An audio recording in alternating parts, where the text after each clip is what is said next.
Office की सफाई कर्मी कॉफी मशीन में पाउडर डालते हुए चुपके से पानी के आउटलेट में कागज फंसा देती है। जैसे ही बॉस बटन दबाता है, गर्म कॉफी सीधा उसकी पैंट पर गिर जाती है और उसे लगता है कि मशीन खराब हो गई है। घबराकर वह फौरन वॉशरूम में चला जाता है, लेकिन जैसे ही वह जल्दी जल्दी सफाई करने लगता है, एक कर्मचारी कैमरे के ब्लाइंड स्पॉट से आकर बालों की पिन लॉक में डालकर दरवाजा जाम कर देती है। इसी बीच दूसरा कर्मचारी जानबूझकर पानी का कप गिरा देती है और सफाई कर्मी तुरंत हाई पावर वैक्यूम क्लीनर चालू कर देती है। बाहर बैठे एक कर्मचारी को जैसे ही तेज आवाज सुनाई देती है, वह तुरंत पास रखे गैस सिलेंडर का वाल्व खोल देता है। असल में वॉशरूम के वेंटिलेशन सिस्टम में पहले ही छेड़छाड़ की जा चुकी थी।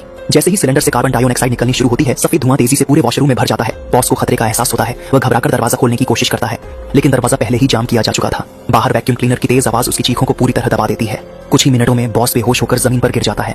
इस तरह कर्मचारियों की सटीक प्लानिंग से बॉस को बिना कोई सुराग छोड़े खत्म कर दिया जाता है। सीसीटीवी में कुछ भी संदिग्ध नजर नहीं आता। यहाँ तक कि फॉरेंसिक टीम भी इसे दुर्घटना करार देती है, लेकिन इंस्पेक्टर अर्जुन को दरवाजे के अंदरूनी हैंडल पर खरोंच दिखती है, जिससे पता चलता है कि बॉस ने इसे खोलने की पूरी कोशिश की थी। अगर वह फिसलकर गिरा था तो फिर दरवाजा खोलने की कोशिश कैसे कर सकता था? साथ ही वॉशरूम का फर्श एंटी स्लिप था, जिससे अर्जुन को शक होता है कि यह हादसा नहीं बल्कि एक सोची समझी साजिश थी। वह तुरंत सभी कर्मचारियों के मोबाइल फोन जब्त करने का आदेश देता है। जब वह उनकी हालिया गतिविधियों की जांच करता है तो एक चौंकाने वाली बात सामने आती है। सभी कर्मचारी एक ही क्लिनिक गए थे। क्या यह सिर्फ इत्तेफाक था? सच जानने के लिए अर्जुन सीधे उस क्लिनिक की ओर रवाना होता है। वहां पूछताछ के दौरान उसे एक बेहद चौंकाने वाली सच्चाई का पता चलता है। यह कहानी तब शुरू हुई जब दो युवा कर्मचारी इलाज के लिए क्लिनिक पहुंचे।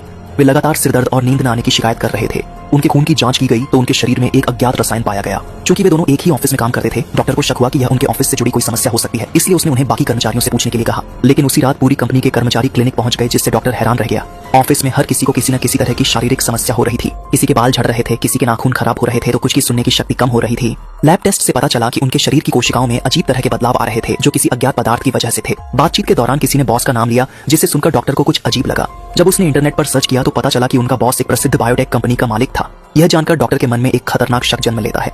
वह अपने संदेह की पुष्टि करने के लिए कर्मचारियों से बॉस के कंप्यूटर से डेटा चुराने को कहता है, और जब डेटा सामने आता है तो सच्चाई सबको हिलाकर रख देती है। दरअसल बॉस की बायोटेक कंपनी ने एक नई ओरल वैक्सीन बनाई थी। इसे जल्द से जल्द परखने के लिए उसने एक आईटी कंपनी शुरू की और वहां कर्मचारियों को भर्ती किया। फिर बिना किसी को बताए उसने इस वैक्सीन को ऑफिस के पानी में मिला दिया। उसके बाद उसने ऑफिस की एंट्री मशीन को डीएनए स्कैनर में बदल दिया, ताकि कर्मचारियों के शरीर में हो रहे बदलावों की निगरानी कर सके। जैसे ही उसे जरूरी डेटा मिल गया, उसने सारे सबूत मिटाने के लिए एंट्री मशीन और पानी के टैंक बदल दिए। जब कर्मचारियों को यह भयानक सच्चाई पता चली तो उनके पैरों तले जमीन खिसक गई। वे मेहनत से काम कर रहे थे, लेकिन असल में वे सिर्फ प्रयोगशाला के चूहे थे।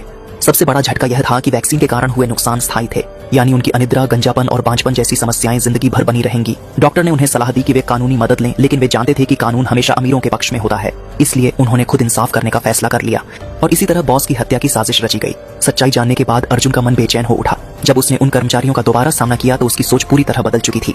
पहली बार उसने इन हथियारों के प्रति सहानुभूति महसूस की और उनकी योजना की चालाकी को सराहा। पूरी रात सोचने के बाद अगली सुबह उसने अपने सीनियर ऑफिसर को रिपोर्ट दी। बॉस की मौत एक दुर्घटना थी। इस फैसले के साथ उसने अन्याय के खिलाफ उठी एक अनकही लड़ाई को खत्म कर दिया।